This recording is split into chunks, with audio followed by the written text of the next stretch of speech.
Tak bolehlah esok kahwin baru hari ni nak tu. Memang tak sempat nak buat lubang tu. So tak rasa lagi waktu tu saya tak ada vagina. I was exposed to meth dah lama dah. Dah salah. Macam tu makin gelap. Dia cuma ada kelibat kat belakang badan.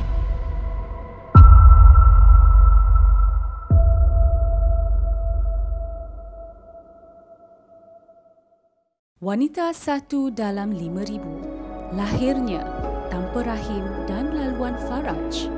Impian bergelar ibu dan isteri mungkin sesuatu yang agak sukar bagi penghidap sindrom Mayer-Rokitansky-Kuster-Hauser atau sindrom MRKH. Walaupun ramai yang masih mampu meneruskan kehidupan seperti wanita lain, namun kerana kurangnya pendedahan mengenai sindrom MRKH ini, pelbagai stigma dan cabaran perlu dihadapi. Lebih-lebih lagi dalam menjalinkan perhubungan. Malah, ada pula yang ingin mengambil kesempatan terhadap wanita-wanita istimewa ini untuk melampiaskan nafsu. Sindrom MRKH, suatu anugerah atau ujian? Kita ikuti kisah seorang wanita tabah ini. Okay, Assalamualaikum Puan Shima. Terima kasih banyak sebab bersama-sama dengan kami untuk berkongsi kisah cerita hidup Puan Shima sendiri. Okey, Puan Shima mungkin boleh kongsikan sedikit sebanyak latar belakang Puan Shima sendiri? Okey, saya berumur 35 tahun dan saya berasal dari Kelang. Saya mempunyai seorang anak. Saya dah berkahwin 2 kali. Dan saya suri rumah sepenuh masa. Saya lahir tanpa rahim dan tanpa pangkal faraj, dan saya found out saya punya condition ni masa umur saya 17 tahun, 17-16 tahun macam tu. MRKH, MRKH tu sebenarnya nama saintis dan doktor yang jumpa sindrom ni, Mayer-Rokitansky-Kuster-Hauser, ada 4 orang. Jadi nama sindrom ni pun sebenarnya saya jumpa bila saya research sendiri. Masa saya pergi hospital, mak saya yang bawa lah. And then jumpa pakar sakit puan. Pakar sakit puan tu memang I would say clueless lah. And I was passed from one hospital to another sebab yang ni tak tahu what's wrong. Lepas pass hospital lain-lain. Ada dalam 4-5 hospital macam tu. Selangor, KL ni 9. And eventually baru diorang cakap memang sindrom ni memang wujud, but it's so rare. Masa tu it was 1 in 5,000. Sekarang ni dia 1 in 4,000. So masa tu but still nobody mention MRKH tu. Diorang je cakap we couldn't find your uterus and awak tak ada laluan vagina, upper vagina tu. And then dia cakap bila nak kahwin nanti datang balik. So me being someone yang tak ada kawan-kawan in the same shoes, kita rasa lost macam macam tu je, macam blur lah kan. Sebab yelah zaman tu bukan zaman internet. So kita belum rely on Google lagi. Kita memang rely on doctors kan. Apa doktor cakap itulah bendanya. And tak ada solution. Nobody advise on apa kita boleh buat about this. And nobody cakap pasal how your life is going to be. So bawa pergi check tu lah sebab dah umur 17 and all of my friends dah ada period kan. So kita rasa left out lah kan benda tu kan. Period is one thing. Another thing was kawan-kawan perempuan semua dah ada orang cakap feminine features. Masa dekat dalam fitting room, bukan fitting room, bilik tukar pakaian, PJ kan. PJ lepas PJ masa form 5 kan. Masa tu baru macam kita tengok badan kawan-kawan tau. So kita tengok kawan-kawan aku ada fully developed breast and ada underarm hair kan. Lepas tu kita macam freak out lah. Kenapa tak ada bulu-bulu ni kan. Lepas tu dia cakap, kau yang pelik, kau tak ada. So masa tu lah baru kita tahu yang kita ni different sikit kan. Kita punya faraj, kita punya vagina, daripada luar nampak normal. Tapi kat dalam dia tak ada laluan tu. Dia lain, wanita MRKH yang lain, dia ada kedalaman yang berbeza. Ada yang totally dinding. Maksudnya memang tak ada langsung vagina lubang itulah. Cuma from the outside memang ada faraj tu. Tapi tak ada lubang langsung. And then ada yang ada lubang tapi dimple saja. So macam penanda sikit je kan. And ada juga yang ada lubang tapi dalam dia sama macam pusat belly button. Cetik sampai situ sahaja. Sampai situ. So ada yang dalam separuh daripada normal. So kedalaman tu macam-macam, but definitely not the normal length. So itulah yang kita katakan kita tak ada upper vagina. Maksudnya yang the first half of laluan tu kita tak ada. Kebanyakan daripada kami memang tak ada rahim langsung. Okay. Ada yang ada but very very very small. Kita ada ovulation pain sebab kita ada ovary. Ovary kita still ada, maksudnya proses ovulation, bertelur setiap bulan. Pengeluaran telur tu yes, ada, hormon tu ada. Yes, ada setiap bulan. Jadi the ovulation pain is still there and consistent for most of us lah. Itu tu definitely lah. Sebab especially bila kita dalam umur yang orang cakap umur subur kan, umur kawan-kawan berkahwin, mengandung dan sebagainya. Maybe later bila umur kita dah 50, 60 kan, kita kawan-kawan semua pun dah menopause, kita dah tak terasa sangat lah. Tapi sebab sekarang ni kita memang umur producing anak kan, so kita rasa kat situ. Dan bukan itu saja, kita rasa dari segi abnormalities lain. So ada wanita MRKH yang ada abnormality dari segi pendengaran, jantung, buah pinggang dan tulang. Ada juga yang tak ada abnormality apa pun. Macam saya ada abnormality saya lebih kepada pendengaran dengan buah pinggang. So yang latest pendengaran lah. And then sampailah macam baru-baru ni I found out that I've lost 50% of my hearing. So benda tu dia buat saya rasa macam sort of back to square one, because I know it has relation to my condition as MRKH women. So masa tu kita macam aduh, ingat ke benda ni dah habis lah. Dah tak benda lain pula. So ada benda lain. Ibaratnya nak establish relationship atau perhubungan. Memang ketakutan setiap gadis MRKH. Benda tu kita boleh ignore sampailah kita ada relationship kan. Usually benda tu kalau kita check masa kita sekolah menengah, umur 16, 17 macam tu, kita boleh ignore. Tapi the moment kita dah masuk 20s, itu time kita start entering relationship macam tu kan. So benda first kali ialah kita akan suspend bila nak beritahu boyfriend tu kan. Sebab it's such a sensitive matter, such a personal issue kan.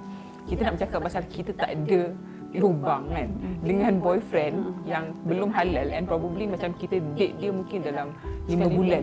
Kita nak cakap saya tak ada vagina macam kan. So dia tricky lah benda tu. Worth it tak aku nak cakap benda ni? And bila dah lepas kita punya partner tu, boyfriend, nak kena lepas family dia juga kan. Sebab and kita pun nak kena fikir nak tak nak kita kena fikir sex life lah. Kalau nak cakap pasal kahwin, kita kena fikir pasal sex life juga. And ini benda yang orang Asia selalu avoid. Sampailah benda dah jadi and tak boleh nak intercourse dan sebagainya, masa tu lah baru ada konflik. Itu susah. Ada juga kes yang macam boyfriend tu mula-mula okey, tapi bila dah kahwin tu dia rasa tak boleh lah. You know, memang bila orang tengah bercinta kan, saya terima seadanya. Yes, terima seadanya, sangguplah lautan api ku renangi semua. Tapi kita bagi sampai first night je lah kan. Sampai first night, this is the kind of sex life that you're gonna have with me. So sure ke kita boleh tahan benda ni? So, memang ada je kes wanita MRKH yang diceraikan 1 hari selepas nikah, ada seminggu, sebulan, ada yang tak sempat nikah pun ada sebab tak boleh nak terima dan sebagainya. But having said that, saya tak naklah orang cakap menakut-nakutkan. The equal amount of MRKH women yang ada masalah relationship, marriage dan sebagainya, the equal amount ada juga yang happily married, happily in a relationship. But those yang happy ni adalah sebab early intervention, maksudnya early diagnosis. Awal-awal dia buat something about it, tak ada lubang, dia bagi ada lubang dan macam tu. So yang selalunya ada bermasalah ni sebab dia face issue tu lambat. Bila ada masalah macam tu, nak mengadakan lubang tu kan, kita nak mengadakan lubang tu bukan untuk suami. Ini satu lagi misconception kan. Bila kita cakap inilah wanita Melayu, wanita Islam ni pressure lah nak kena buat lubang untuk suami. Tak, sex is not for your husband alone. Dia untuk dua pihak kan. Bila you ada laluan tu, bukan your husband dia akan dapat satisfaction, you pun. Dia benda yang normal and benda kesihatan. And sex ni adalah benda yang needs, kita punya human needs. There's nothing to be ashamed about it. dan kita semua memerlukannya.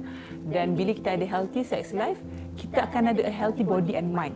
So you're not doing it for your partner je. So kalau last minute baru tahu tak ada lubang and last minute baru nak buat lubang, memang tak sempat. Sebab nak buat lubang tu, kita sama ada kita guna dilator, dilation therapy, ataupun kita go for surgery. Tapi usually surgery kita tak digalakkan. Sebab satunya, walaupun dah lepas surgery, dah buat pembedahan, dah buat lubang, lepas surgery tu still kena dilate. Boleh imagine nak sakit tu macam mana. Dah buat lubang kat bawah, and kat lubang yang baru buat tu nak kena dilate pula kan. So memang sakit. So might as well you dilate je. Of course it will take longer time, much safer and less painful. Dilation therapy ni kita buat dalam jangka masa, kalau konsisten 6 bulan. Dia sama macam kita stimulate breast untuk breastfeeding. Untuk menghasilkan macam tu juga. Yes. Macam tu juga kalau dekat bawah tu kita tak ada laluan vagina, cetek dan sebagainya, nak adakan laluan tu kita kena guna dilator. Dilator ni satu alat yang bentuk dia macam zakar. Dan kita masukkan kat bawah, bit by bit, every day buat dalam 15 ke 30 minit. So kalau kita buat consistently selama 6 bulan, laluan dapat normal. The normal length. Kalau tak konsisten, it could be up to 2 years. Tak bolehlah esok kahwin baru hari ni nak tu. Memang tak sempat nak buat lubang tu. Kalau yang jenis dinding tu, kebanyakannya kita kata okey lah untuk pembedahan. Doktor akan kata boleh buat pembedahan, but still after that kena juga dilation. Sebab boleh tutup sendiri. Masalah dia with MRKH, Asian women, dia takut nak guna dilator tu sebab rupa dia macam dildo. So dia dah ingat benda tu sex toy pula kan. So dia malu lah nak pegang benda bentuk zakar. Wanita Asia nak pakai tampon pun takut. Kan, memang kan. Tampon yang sekecil tu pun bayangkan dilator besar-besar dalam tu kan.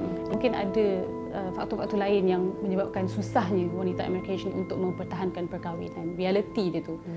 Lebih mencabar sebenarnya. Selain daripada sex life, sex health ni, sexual health, juga adalah mental health. Studies pun menunjukkan, kajian menunjukkan yang wanita MRKH, gadis MRKH, diorang lebih prone to depression.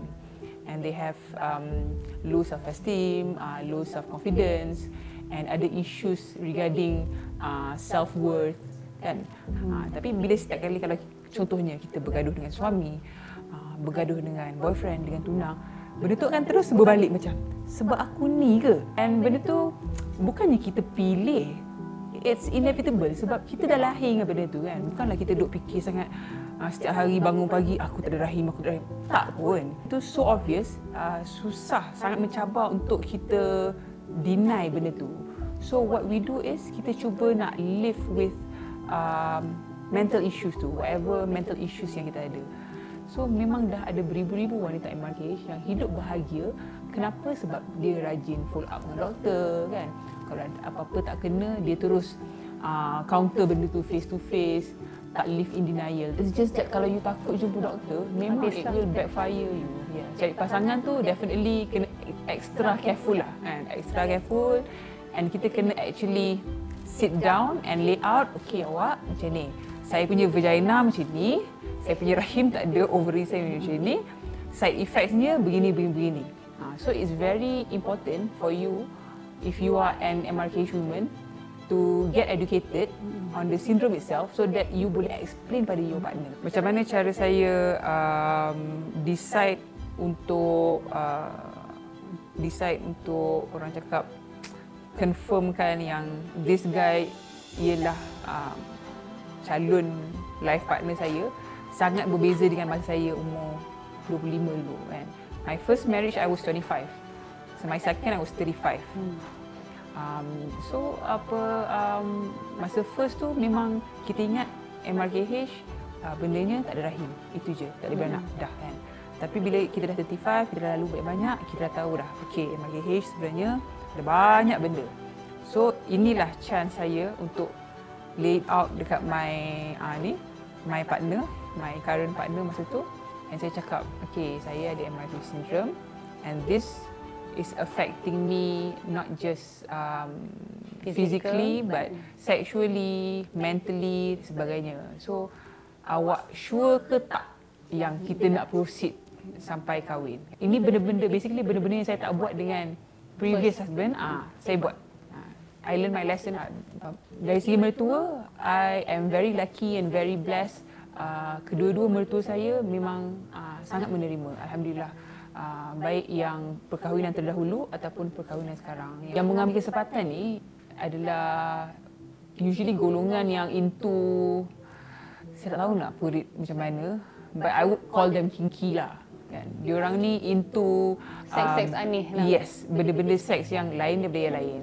So bila dia dengar ada wanita yang dilahirkan tanpa laluan vagina lah, ada yang dia punya length berbeza daripada yang lain lah, so dia rasa curious kan? And benda tu unfortunately it turns them on. Saya ada kawan-kawan MRKH yang diganggu. Being orang yang low self-esteem, kita very accepting. Siapa je yang nak kat aku kan? I'm like, I would be so lucky and blessed kalau siapa nak. That was me when I was in my 20s lah. And I can say the same for many MRKH girls yang in their 20s. Diorang pun ada mentality yang sama. Kisahlah orang tu rupa macam mana, panggil macam mana pun okey je on kan. Tak tahu orang tu just nak one night stand, lepas tu dia dah tengok macam ni rupa dia semua okey belah kan. And you pun bukan pregnant pun kan. So yang terkesan pada you ialah you trauma je lah.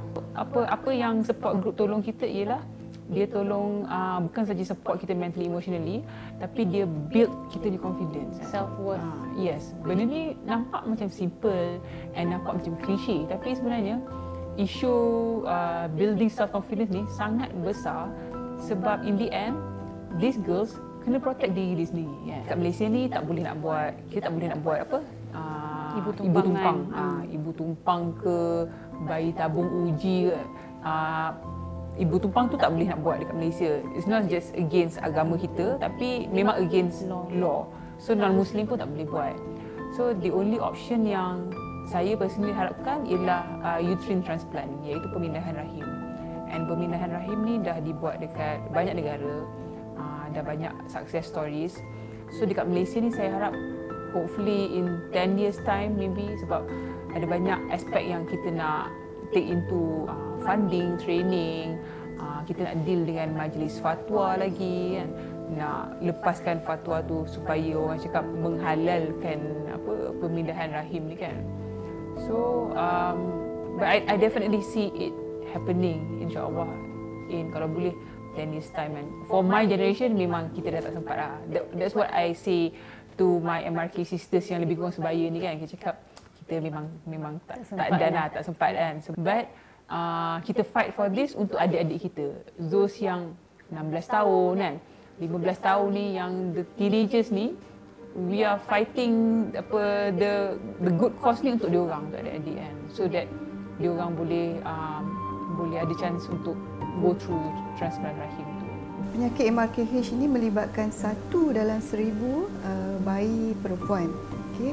Sehingga kini pakar, penyelidik dan juga saintis masih gagal sebenarnya menentukan kenapa penyakit ini terjadi pada segelintir wanita. Okay, sindrom ini sebenarnya bermula daripada seawal janin itu terbentuk, di mana mullerian duct ataupun salur mullerian gagal berkembang dengan baik. Okay, salur ini melibatkan perkembangan rahim, tip falopio dan juga vagina. Pesakit yang mengalami MRKH luarannya kelihatan normal. Karakteristik sekunder wanita iaitu perkembangan payudara ataupun alat sulit di bahagian luar kelihatan normal. Okey, seawal peringkat remaja tidak ada masalah yang ketara kecuali ketiadaan haid. Tetapi masalah timbul bila telah berumah tangga, di mana terdapat sedikit masalah dari segi hubungan intim ataupun hubungan seksual dan kemudiannya potensi reproduktif wanita tersebut. Bagi wanita atau remaja wanita di luar sana yang baru sahaja didiagnos dengan masalah MRKH ini ataupun wanita tanpa rahim, jangan gusar, jangan sedih kerana sekumpulan pakar di Hospital Universiti Kebangsaan Malaysia boleh membantu dan boleh menyokong merawat permasalahan ini. Untuk pemindahan rahim ataupun uterine transplant sebenarnya kajian telah dilakukan lebih daripada 10 tahun di seluruh dunia. Okay, antara yang terbaru yang dilaporkan adalah kelahiran bayi setelah ibu tersebut menerima rahim daripada saudara terdekat. Okay, telah berjaya dilakukan yang terdekat adalah di Singapura. selamat dilahirkan melalui pemindahan rahim. Di sini pasangan keluarga memainkan peranan yang sangat penting kerana support ataupun sokongan daripada keluarga dan yang paling utama suami amat membantu pesakit-pesakit MRKH untuk meneruskan kehidupan. Sesungguhnya setiap kekurangan perlu dilihat sebagai satu anugerah. Sindrom MRKH seperti kondisi kesihatan yang lain boleh dirawat jika dikesan dari awal. Masyarakat juga perlu lebih terbuka dan menerima dan lebih cakna dengan kondisi kesihatan sebegini. Hentikan stigma dengan kesedaran.